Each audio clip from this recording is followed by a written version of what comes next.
안녕하세요. 마마송송입니다. 오늘은 심리상담가인 토니 험프리스의 심리학으로 경영하라 라는 책에 대하여 함께하는 시간을 갖도록 하겠습니다. 토니 험프리스는 생활 속에 존재하는 다양한 문제를 심리학 관점에서 분석하고 해결 방법을 제시하는 생활 심리학에 중점을 두고 있습니다. 작가는 이 책에서 리더들이 갖추어야 할 문제를 심리적 접근으로 풀어나갔습니다. 사회 속에는 커다란 조직을 운영하는 리더도 있고 작은 규모의 조직을 운영하는 리더도 있습니다. 어찌 보면 사회 속에서는 우리 모두가 리더가 아닐까 생각해 봅니다. 왜냐하면 우리는 조직 속에서 조직원들과 연계하며 살아가고 있으며 조직 속의 리더로서 스스로 관리하고 있기 때문입니다. 이 책에서는 조직의 강력한 리더십은 내적인 힘에서 나온다라고 주장하고 있습니다. 내적인 힘이란 개인의 무한한 잠재력의 개발과 개인 내면의 성숙을 통해 발현된다고 보고 있습니다. 수많은 조직은 조직원들의 조직 문화에 기인한 긍정적인 조직 풍토와 협력에 의한다고 볼 수 있습니다. 그러한 조직 내 리더의 역할은 원활한 조직 간의 유대관계와 업무 성과를 이끌어낼 수 있도록 조직원들에게도 동기부여하고 또한 유연하고 통합적인 분석을 더한 조직의 아름다운 지휘자가 되는 것입니다. 이러한 과정 중의 리더로서 가장 중요한 점은 자기 성찰이라고 합니다. 자기 자신의 삶을 조명해 보아야 하며 조직 내의 갈등이나 문제점들을 해결하고 나갈 수 있는 능력이 생긴다고 보고 있습니다. 그러면 리더들이 새롭게 거듭나게 하기 위해서는 갖춰야 할 점들이 몇 가지가 있습니다. 그것이 무엇일까요? 리더는 스스로 내면을 다스릴 줄 알아야 합니다. 리더가 이러한 자세를 갖추게 되면 조직원들의 내면의 세계도 읽어낼 수 있다는 것입니다. 즉, 긍정적인 관계 형성이 조직의 발전을 가져온다는 이론입니다. 조직의 발전은 결국 사업의 목적 달성에 청신호를 보내게 될 것입니다. 그러므로 리더는 자기 성찰이 필요합니다.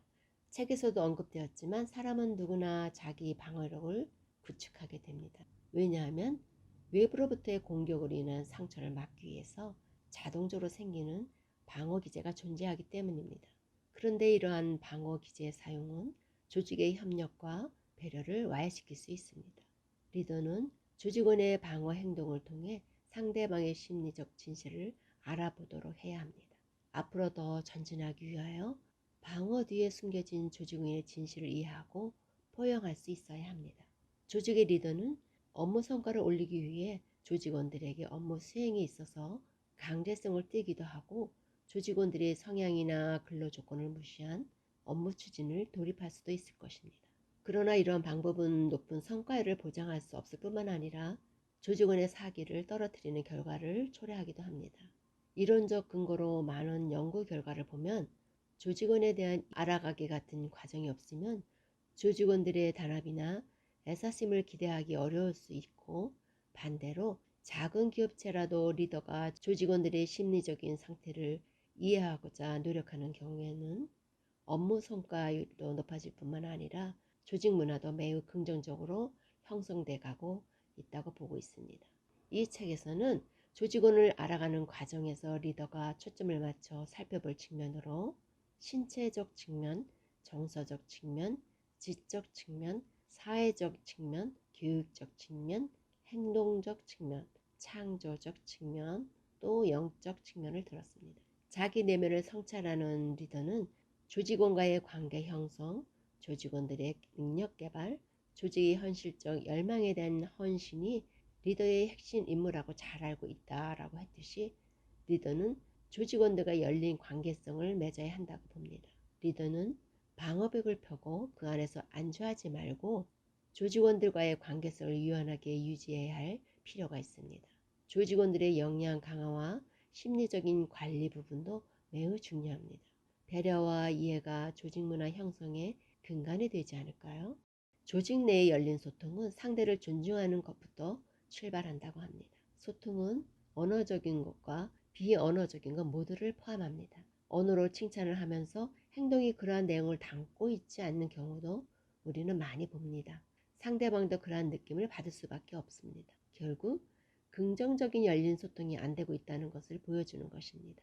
우리가 서로 열린 소통을 할 때 우리는 서로에 대한 신뢰와 믿음이 생기고 심리적 안정감을 갖게 됩니다. 충고보다는 열린 소통을 통한 문제 해결 등이 답이 될 수 있을 것 같습니다. 조직 문화는 구성원 모두의 협력과 이해로 이루어집니다. 누구나가 장점이 있고 단점이 있습니다. 리더는 이러한 조직원들의 요인들을 잘 살펴보고 열린 소통을 통해 탄탄하게 설 수 있는 조직을 만들어야 할 것입니다. 즉, 내면 경영의 성과가 조직의 긍정적 성과로 이어진다고 보여집니다. 여러분, 오늘도 무한한 기쁨이 가득하시길 바랍니다. 다음에 뵙겠습니다. 안녕히 계세요. 마마송송이었습니다.